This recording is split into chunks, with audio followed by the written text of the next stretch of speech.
Hello student, welcome to my YouTube channel Gyan Online. आज अपन class 12th का chapter number 3 विद्युत धारा स्टार्ट करने वाले हैं। तो बने रहिए मेरे साथ, पेन और कॉपी ले लीजिए और साथ साथ में नोट्स बनाते रहिए। फटाफट स्टार्ट करते हैं। विद्युत धारा,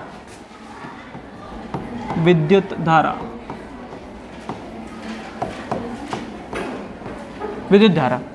आपने पुरानी कक्षाओं में 10th क्लास में धारा के बारे में थोड़ा सा पढ़ा होगा, पढ़ा है ना? हाँ, धारा के बारे में आपने क्या पढ़ा था? नॉर्मली चीज़ें कि आवेश के प्रवाह की दर को क्या कहते हैं? धारा कहते हैं। आवेश का प्रवाह होगा तो क्या आएगी? धारा आएगी, विद्युत धारा आती है ना। आवेश के प्रवाह की दर को क्या कह देते हैं अपन? धारा कह देते हैं। कहीं पर भी आवेश का प्रवाह हो रहा है उसको क्या कहेंगे? धारा कहेंगे। अच्छा, धारा के प्रवाह के आधार पर अपन पदार्थों को बहुत सारे भागों में बांट देते हैं। 3 भागों में बांटते हैं नॉर्मली। ऐसे पदार्थ जो धारा का चालन करते हैं उनको चालक कह देते हैं, है ना। और ऐसे पदार्थ जो धारा का चालन नहीं करते उनको क्या कह देते हैं? कुचालक। उसके मीडिएटर आते हैं एक और पदार्थ जो कभी धारा का चालन करते हैं कभी नहीं करते। कब करते हैं? उच्च तापमान पे करते हैं। कब नहीं करते? निम्न तापमान पे नहीं करते। उन पदार्थों को कहते हैं अर्धचालक। अर्धचालक नाम से अपना एक पूरा चैप्टर है, वहाँ पर अपन अच्छे से पढ़ेंगे, ठीक है। यहाँ पर मैं विद्युत धारा का अपन अध्ययन करेंगे, ठीक है। अच्छा, विद्युत धारा का जो प्रवाह होता है, किसी भी चीज़ का प्रवाह होने के लिए कुछ न कुछ कारण होता है। क्या होता है? कारण कैसे? जैसे आपने जल का प्रवाह देखा होगा, तो जल का प्रवाह होता है ऊंची जगह से नीची जगह की ओर, ऐसे होता है ना। तो वहाँ पर जो गुरुत्वीय विभव होता है ना, गुरुत्वीय विभव जहाँ पर ज़्यादा होगा और जहाँ पर गुरुत्वीय विभव कम होगा उससे उस ओर जल का प्रवाह होता है ना। जैसे आपने देखा होगा कि हवा का जो प्रवाह होता है वो होता है उच्च दाब से निम्न दाब की ओर। जहाँ का प्रेशर ज़्यादा है, जहाँ का दाब ज़्यादा है, वहाँ से हवा जहाँ से कम दाब है उस ओर जाएगी। आप जनरली देख लो, अगर गुब्बारे के अंदर 2 गुब्बारे को आप फिट कर दो और एक गुब्बारे को ऐसे दबाओ तो एक से दूसरे में जाएगी से, क्योंकि आपने वहाँ पे क्या कर दिया? प्रेशर बढ़ा दिया। क्या बढ़ा दिया? प्रेशर बढ़ा दिया। तो हवा का जो प्रवाह होता है वो होता है दाबांतर के कारण। किसके कारण होता है? दाबांतर के कारण। ऐसे ऊष्मा का जो प्रवाह होता है, जो ऊष्मा होती है ना, हीट का जो प्रवाह होता है तापांतर के कारण होता है। किसके कारण होता है? तापांतर के कारण। जैसे मैंने अगर कोई ऐसे ये मैं मारकर ऐसे गर्म करूं, है ना, जिस ओर गर्म है धीरे धीरे गर्म होता है यहाँ तक गर्म हो जाएगा। क्योंकि ऊष्मा का प्रवाह हो रहा है। यहाँ पे तापमान ज़्यादा है, यहाँ पे क्या है? कम है। ऊष्मा यहाँ से यहाँ तक स्थानांतरित हो रही है, तो धीरे धीरे ये भी गर्म होने लग जाएगा। आ रही बात समझ? ऐसे ही विद्युत धारा का जो स्थानांतरण होता है वो विभवांतर के कारण होता है। किसके कारण होता है? विभवांतर के कारण। विभवांतर के कारण कैसे? विद्युत धारा बहती है उच्च विभव से निम्न विभव की ओर। किस ओर बहती है? उच्च विभव से निम्न विभव की ओर बहती है। विद्युत धारा का प्रवाह जो होता है वो हमेशा कैसे होता है? उच्च विभव से निम्न विभव की ओर, निम्न विभव की ओर। हाई वोल्टेज से लो वोल्टेज की ओर इसका प्रभाव होता है विद्युत धारा का। तो आपको एक बात समझ में आ गई होगी कि विद्युत धारा का प्रवाह होने के लिए विभवांतर होना आवश्यक है। ऐसे कोई भी बिंदु जिनके बीच में विभवांतर नहीं होगा, विभव का अंतर नहीं होगा, वहाँ पे धारा नहीं बहेगी। अरे यारी बात समझ में? जैसे आप पानी में ही देख लो नॉर्मली, है ना, लेवल बराबर कर दो तो पानी इधर से उधर थोड़ी जाता है, नहीं जाता ना। लेवल का अंतर होना चाहिए, है ना। वैसे ही अगर विभवांतर नहीं होगा तो विद्युत धारा का प्रवाह भी नहीं होगा, है ना। विद्युत धारा का प्रवाह होने के लिए मुख्य चीज़ क्या है? विभवांतर। क्या चीज़ है? विभवांतर। और मैंने आपको इलेक्ट्रोस्टैट में पढ़ाया था कि विद्युत क्षेत्र की दिशा में विभव घटता है। अरे घटता है, विद्युत क्षेत्र की दिशा में विभव क्या होता है? घटता है। अच्छा, विभव घटता है तो उच्च विद्युत क्षेत्र जो होगा वो विद्युत क्षेत्र की ओर होगा और विद्युत क्षेत्र से दूर क्या होगा? निम्न विभव। तो धारा का प्रभाव भी कैसे होगा? विद्युत क्षेत्र की दिशा में होगा। अरे होगा। चलो ये सारी बातें अपन बाद में देखेंगे। उससे पहले विद्युत धारा जो होती है 2 प्रकार की होती है। कितने प्रकार की होती है? 2 प्रकार की। एक होती है एसी धारा और एक और कौन सी होती है? डीसी धारा, ठीक है। पहले अपन लिख लेते हैं। किसी भी चीज़ का प्रवाह होने के लिए क्या होना चाहिए? अंतर होना चाहिए। क्या होना चाहिए? अंतर। जैसे एग्जाम्पल के लिए हवा का प्रवाह। किसका प्रवाह?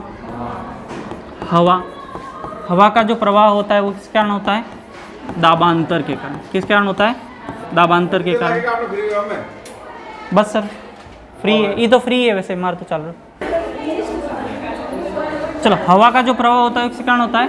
दाबांतर के कारण। इसी प्रकार से ऊष्मा का जो प्रवाह होता है, ऊष्मा का प्रवाह होता है तापांतर के कारण। किसके कारण? तापांतर के कारण।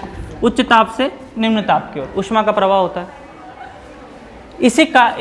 ऐसी तरह विद्युत धारा का जो प्रवाह होता है, विद्युत धारा का जो प्रवाह होगा वो होगा विभवांतर के कारण। किसके कारण होगा? विभवांतर के कारण। विभवांतर के कारण होगा उच्च विभव से निम्न विभव की ओर हमेशा धारा बहेगी। ये बात हमेशा अपन ध्यान रखेंगे कि धारा का जो प्रवाह होता है वो हमेशा होता है उच्च विभव से निम्न विभव की ओर। इतनी बात क्लियर है? चलो इससे आगे अपन बढ़ते हैं, देखना ध्यान से। अब अपनों ने देखा था कि विद्युत धारा जो होती है वो दो प्रकार की होती है। विद्युत धारा कितने प्रकार की? दो प्रकार की। एक धारा जो होती है वो होती प्रत्यावर्ती धारा, प्रत्यावर्ती धारा जिसको अपन एसी कहते हैं, अल्टरनेटिंग करंट। और एक होती है वो होती है दिष्ट धारा, दिष्ट धारा जिसको अपन डीसी कहते हैं, डायरेक्ट करंट। अपने घरों में जो लाइट आती है, जैसे नॉर्मल पंखे वगैरह, अपने उपकरण वगैरह चलते हैं, ये एसी धारा होती है। एसी धारा का जो प्रभाव होता है वो लंबी दूरी तक किया जा सकता है ना। एसी धारा अपने घरों में आती है, इससे सारे उपकरण चलते हैं, है ना। एसी धारा जो होती है वो बिल्कुल निश्चित समय अंतराल के बाद खुद को दोहराती है, परिवर्तित होती रहती है।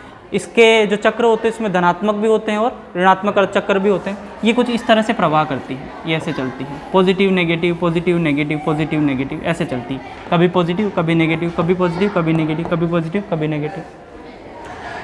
इसकी फिक्स आवृत्ति होती है, फ्रिक्वेंसी होती है, समयांतर में दोहराती है खुद को। ये ऐसी धारा होती है, प्रत्यावर्ती धारा जो खुद को रिपीट करती है, एक बार प्लस, एक बार माइनस, एक बार प्लस, एक बार माइनस। अपने जो घरों में जो लाइट आती है वो आती है 50 हर्ट्ज और 220 वोल्ट की। अपने जो घरों में लाइट आती है वो आती है 220 वोल्ट और 50 हर्ट्ज की। 50 हर्ट्ज का मतलब ये हर्ट्ज में इसकी आवृत्ति दे रखी है, क्या दे रखी है? आवृत्ति हर्ट्ज में दे रखी है। 50 हर्ट्ज का मतलब एक आवृत्ति में 2 बार बल्ब बूझता है और चमकता है, 2 बार बल्ब बूझेगा और चमकेगा। तो 50 हर्ट्ज आवृत्ति मतलब अपना जो बल्ब होता है वो 100 बार बंद होता है, 100 बार बूझता है और 100 बार चालू होता है, ठीक है। लेकिन ये अपने को दिखाई नहीं देता, हमेशा बल्ब ऐसे कर लपजब करते हुए थोड़ी दिखाई देते हैं, ऐसे बंद चालू थोड़ी दिखाई देते हैं। क्यों नहीं दिखाई देते? क्योंकि अपनी जो आंखें होती है वो एक बार में सिर्फ 10 परिवर्तन देख सकती है। अपनी आंखें कितने परिवर्तन देख सकती है एक बार में? 10 परिवर्तन। 10 से ज़्यादा परिवर्तन अपने को दिखाई नहीं देते। जब दिखाई नहीं देते तो ये भी अपने को दिखाई नहीं देता। तो एक सेकेंड में जो बल्ब होता है वो 100 बार बंद होता है और 100 बार क्या होता है? चालू होता है। अब बात करते हैं डीसी धारा की, दिष्ट धारा। दिष्ट धारा जो होती है वो बिल्कुल नियत मान की धारा होती है, नियत मान प्रदान करती है, एक ऐसे चलती रहती है, कोई आवृत्ति नहीं होती। डीसी धारा की आवृत्ति नहीं होती, है ना, ये बिल्कुल चलती रहती है। अच्छा, एसी धारा के बारे में और बताऊं तो इससे अपने को झटके भी लगते हैं, है ना, ये झटके देती है। लेकिन डीसी धारा नॉर्मली अपने सेल के हाथ भी लगा दो, नॉर्मल कम वोल्टेज के सेल के अगर अपन हाथ लगाते हैं तो कुछ नहीं होता, ज़्यादा वोल्टेज से तो होगा। अच्छा, इसके आगे अपन देखते हैं जो प्रत्यावर्ती धारा होती है। प्रत्यावर्ती धारा को अपन सेव नहीं कर सकते, सबसे बड़ी बात यह है, इसको अपन संचित नहीं कर सकते। लेकिन दिष्ट धारा को संचित किया जा सकता है, बैटरी में सेव किया जा सकता है। इसको अपन बैटरी में सेव कर सकते हैं, इसको बैटरी में सेव नहीं कर सकते। तो फिर सेव करने के लिए क्या करेंगे अपन? सेव करने के लिए हमेशा जब भी अपने को धारा सेव करनी हो, एसी को अपन बदलेंगे डीसी में। एसी को किस में बदलेंगे? डीसी में। और एसी को डीसी में बदलते हैं दिष्टकारी से। एसी को डीसी में बदलने का जो उपकरण होता है वो होता है क्या? दिष्टकारी। तो एसी को डीसी में बदलेंगे दिष्टकारी के रूप में और फिर इसको सेव करेंगे किस में? बैटरी की में। इसको सेव कर लेंगे वापस किस में? बैटरी में सेव कर लेंगे। अच्छा, जब भी धारा बैटरी में सेव हो जाएगी, अब अपने घर के जो उपकरण होते हैं वो चलते हैं एसी धारा से। अपन ने सेव किया है डीसी में, तो वापस डीसी को एसी में बदलना पड़ेगा।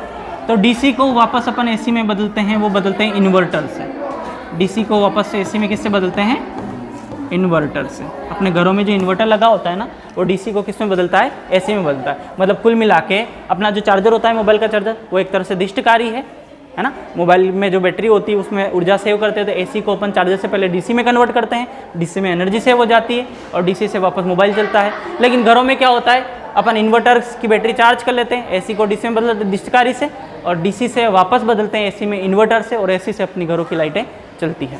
तो ये सारा प्रक्रम होता है। तो डीसी से एसी में बदलने का काम कौन सा उपकरण करता है? इन्वर्टर। और एसी से डीसी में बदलने का काम कौन करता है? दिष्टकारी। दिष्टकारी अपन अच्छे से पढ़ेंगे, सेमीकंडक्टर जब भी पढ़ेंगे अर्धचालक वाला चैप्टर, उसमें मैं आपको दिष्टकारी पढ़ाऊंगा। 2 टाइप के होते हैं, full wave rectifier and half wave rectifier. कैसे होते, क्या होते, सारा अध्ययन वहाँ पे करेंगे।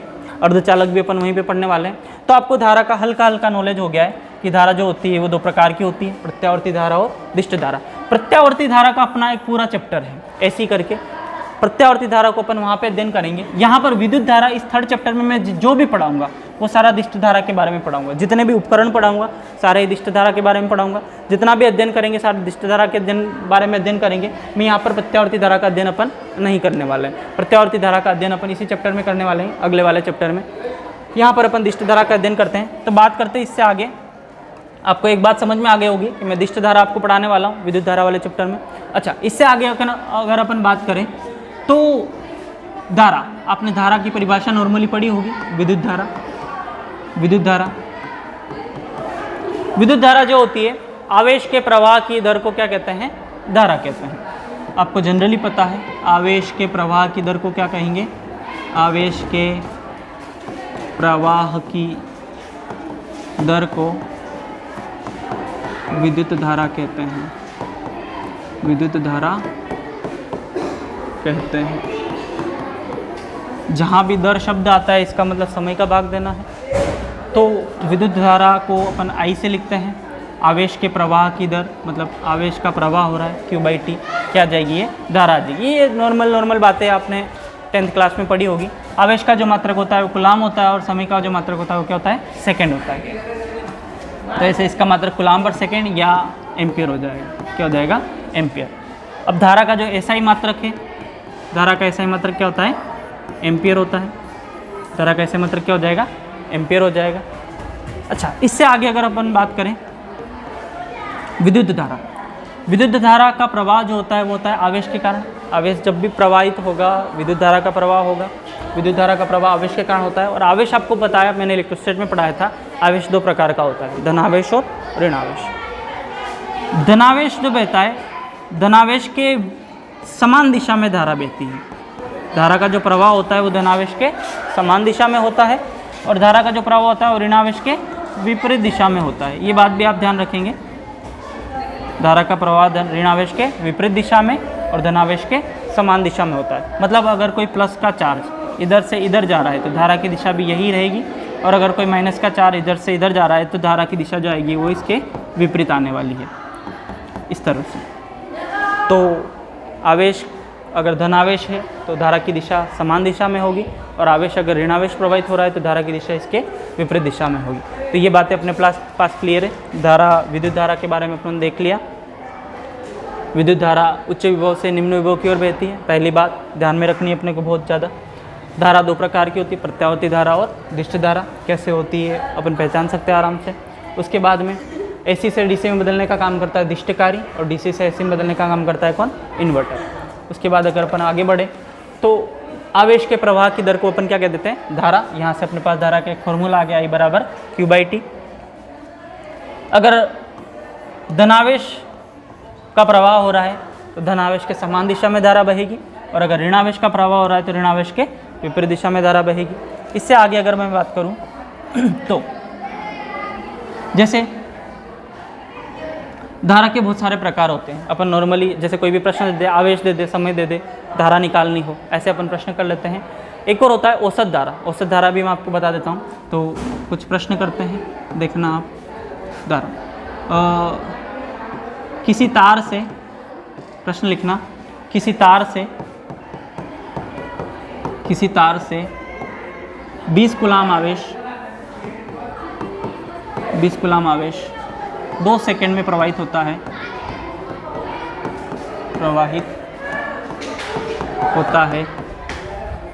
तो धारा ज्ञात करें। कैसे करेंगे देखना। माना ये कोई तार है, तार से जो धारा निकालनी है, आवेश कितना प्रवाहित हो रहा है, Q बराबर कितना? 20 कूलाम। समय कितना दे रखा है? 2 सेकेंड। तो अपने पास सिंपल सा फॉर्मूला है, I बराबर क्या होता है? Q/T। I बराबर Q/T से Q की जगह Q की वैल्यू रख देंगे 20 कूलाम, T की वैल्यू वो कितनी है? 2 सेकेंड। धारा कितनी आ जाएगी? 10 एम्पियर। ये छोटे छोटे बच्चों वाले सवाल जो आपने 10th क्लास में भी किए होंगे, है ना। एक होती है तात्क्षणिक धारा। तात्क्षणिक धारा,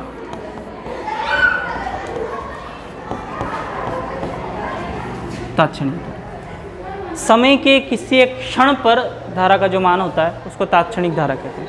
तात्क्षणिक धारा निकालने के लिए अपन नॉर्मली अवकलन करते हैं आवेश का समय के सापेक्ष dQ/dt। अवकलन आपको आते होंगे, अगर नहीं आते हो तो तुरंत इससे पहले वाले वीडियो में जाके देखें, वहाँ पे मैंने अवकलन समाकलन पढ़ा रखे हैं। वीडियो की लिंक डिस्क्रिप्शन में है, आप वहाँ से देख लेना। तो तात्क्षणिक धारा जो होगी वो क्या हो जाएगी, I बराबर dq/dt, है ना। यहाँ से मेरे पास I बराबर dq/dt आ गया, और मेरे को dq भी अगर निकालना हो तो मैं I/dt कर लूँगा। अगर मेरे को आवेश निकालना हो, धारा और समय दे रखा है तो निकाल लेंगे। यहाँ पे समाकलन करना पड़ेगा, यहाँ पर अवकलन करना पड़ेगा। तो आवेश का समय के सापेक्ष अवकलन धारा देगा अपने को, और धारा का समय के सापेक्ष समाकलन आवेश दे देगा। ऐसे ही एक धारा, औसत धारा। औसत अपनों ने बचपन में पढ़ा था, औसत धारा। औसत धारा के बारे में अपनों ने बचपन में पढ़ा था। औसत धारा होती, जैसे औसत पढ़ा था तब राशियों का योग बटे राशियों की संख्या, ऐसी बातें अपनों ने की थी, है ना। यहाँ पर जो औसत धारा होती है बिल्कुल वही है, लेकिन यहाँ पर राशियों का योग करने के लिए अपन समाकलन का उपयोग करते हैं। किसका उपयोग करते हैं, समाकलन का। और उसमें अपन समयांतराल का भाग दे देते हैं, तो अपने पास कौन सी धारा आ जाएगी, औसत धारा आ जाएगी। देखें कैसे, औसत धारा निकालने के लिए एवरेज करंट ये आएगी समाकलन धारा का समय के सापेक्ष कहाँ से कहाँ तक, T1 से T2 तक बटे समयांतराल T2 माइनस T1। ऐसे अपन औसत धारा निकाल सकते हैं। ये औसत धारा निकालते हैं।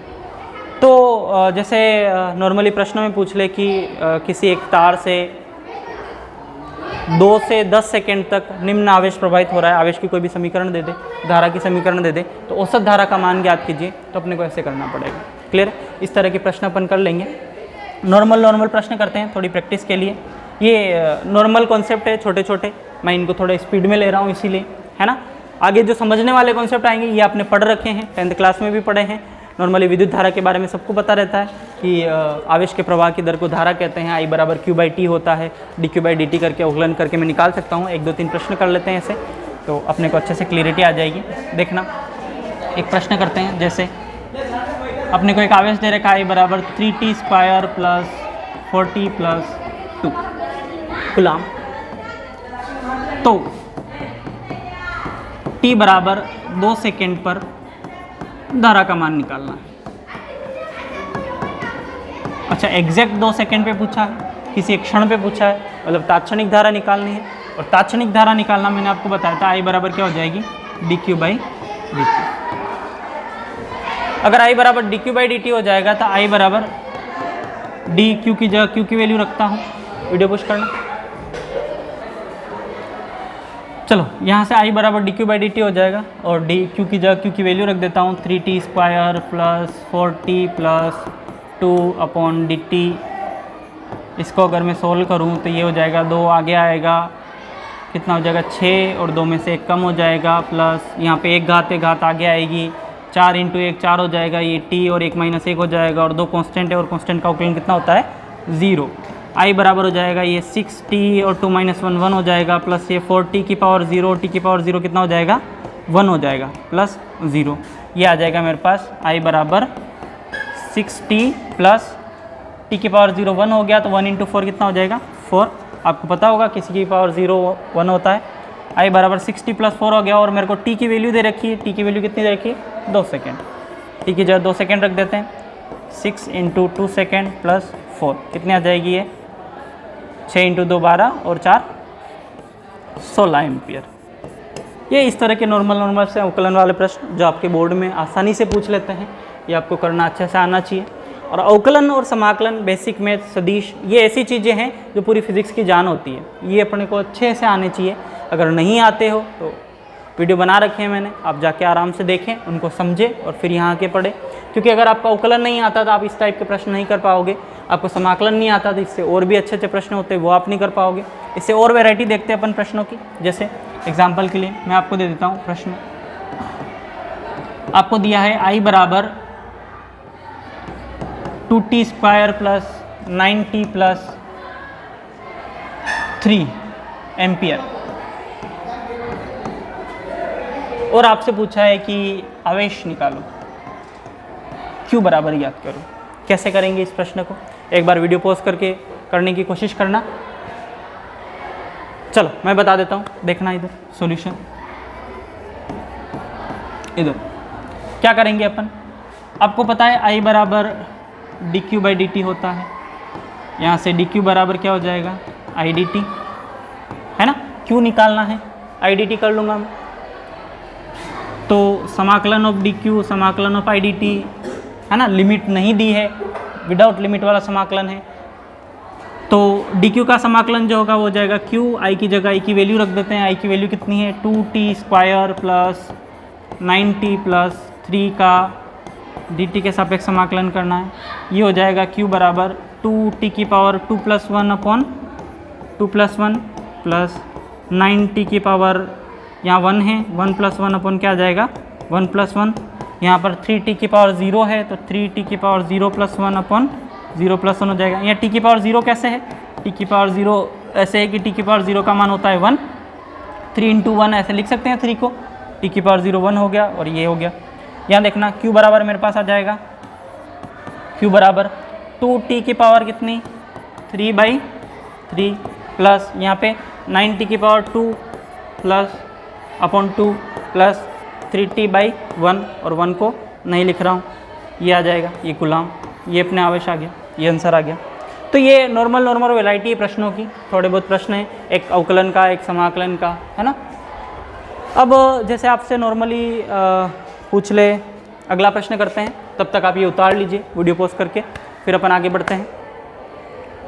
उतार लिया, चलो आगे देखते हैं, नेक्स्ट देखना अगला प्रश्न। अगला प्रश्न देखिए, मैं आपको धारा दे देता हूँ I बराबर 40³ प्लस 3t², ये आपको धारा दी है एम्पियर, है ना। I बराबर कितना है 40³ प्लस 3t² एम्पियर, और पूछा है कि 2 से 3 सेकेंड तक, 3 सेकेंड तक औसत धारा ज्ञात करनी है। क्या ज्ञात करनी है 2 से 3 सेकेंड तक औसत धारा ज्ञात करनी है, मतलब 2 से 3 सेकेंड के बीच में औसत कितनी धारा का प्रवाह हो रहा है वो अपने को निकालनी है। कैसे निकालेंगे आप ध्यान से देखिएगा। देखना, औसत धारा निकालने के लिए मैंने बताया था औसत क्या होता है, राशियों का योग बटे राशियों की संख्या, और यहाँ पर अगर राशियों का योग करना है तो अपने को समाकलन का उपयोग करना पड़ेगा, और राशियों की संख्या समय अंतराल का भाग दे देंगे अपन, ठीक। तो राशियों का योग समाकलन आई डी टी, कहाँ से कहाँ तक, T1 से T2, T1 कितना है 2 और T2 कितना है 3 upon T2 - T1, T2 - 3 minus कितना हो जाएगा 2 हो जाएगा। अच्छा, I की वैल्यू रख देता हूँ, देखो I की वैल्यू कितनी है 40³ प्लस 3t² का dt के सापेक्ष समाकलन, लिमिट दे रखी 2 से 3 तक, और 3 - 2 कितना हो गया 1 हो गया। क्लियर है, कुछ नहीं किया, फॉर्मूले में वैल्यू पुट कर दी। से आगे देखते हैं, देखना ध्यान से। 40³ का समाकलन जो होगा 4t³ 3 + 1 अपॉन क्या हो जाएगा 3 + 1 प्लस यहाँ पे 3t² का 2 + 1 अपॉन 2 + 1 हो जाएगा। ये समाकलन हो गया, बट समयांतराल भाग दे ही रखा है 1 का भाग देने से कोई फ़र्क नहीं पड़ता, तो 2 से 3 तक हो गया। ठीक है, अब देखना कितना हो जाएगा ये समाकलन 4t की पावर 4 अपॉन 4 प्लस 3t की पावर क्यूब अपॉन कितना 3, 4 से 4 कैंसिल हो गया, 3 से 3 कैंसिल हो गया। यहाँ पे मेरे पास जो लास्ट में बचा है वो बचा है t की पावर 4 प्लस t की पावर 3, और सारों ही में अपने को लिमिट दे रखी है, लूँगा। देखना t की पावर 4 की जगह मैंने 3 रखा, 3 की पावर क्या हो गया 4, इसके आगे t की पावर 3 की जगह प्लस t की पावर 3 की जगह मैंने 3 रखा, और 3 की पावर कितना हो गया 3 माइनस किया यहाँ पर। t की पावर इस t की जगह मैंने क्या रखा 2 रखा, तो t की जगह मैंने 2 रखा, और 2 की पावर कितना 4 प्लस इसको t की पावर क्यूब, यहाँ 2 की घात कितनी हो जाएगी क्यूब हो जाएगी। ये देखना 3 की पावर 4, 3 × 3 × 3 × 3 कितना हो जाएगा 81, देख लो आप चाहे 3 × 3 × 3 × 3, 3 3 9 और 9 × 9 कितना 81, प्लस ये कितना हो जाएगा 3 की पावर क्यूब 27, और सही है कितना हो जाएगा 27, माइनस करूँगा 2 की पावर 4 कितना हो जाएगा, और 2 × 2 × 2 4 बार कितना 16, प्लस ये कितना हो जाएगा 8, है ना। 81 + 27 ये हो गया 108, है ना। 108 माइनस 16 + 8 ये कितना हो जाएगा 24, ये आ जाएगा आई एवरेज बराबर मेरे पास आ जाएगा 108 में से 24 जाएगा तो ये बच जाएगा 4104 और 84 एम्पियर। ये आ गया मेरे पास क्या, एवरेज करंट। तो इस तरीके से अपन एवरेज धारा निकाल लेंगे, औसत धारा निकाल लेंगे। अच्छा, तो सारे प्रकार के प्रश्न लगभग हो गए हैं, है ना।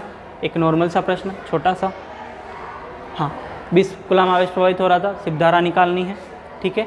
औसत धारा अपनों ने देख ली है, उसके बाद में अवकलन वाले प्रश्न अपनों ने कर लिए, समाकलन वाले कर लिए, औसत धारा अपनों ने निकाल ली एग्जाम्पल, ठीक है। अच्छा, इससे आगे अपन देखते हैं, आपको पता है I बराबर Q/T होता है, तो Q बराबर क्या हो जाएगा, IT हो जाएगा, है ना। इसके अगर ग्राफ से प्रश्न पूछे तो आप ग्राफ के प्रश्न भी कर देना।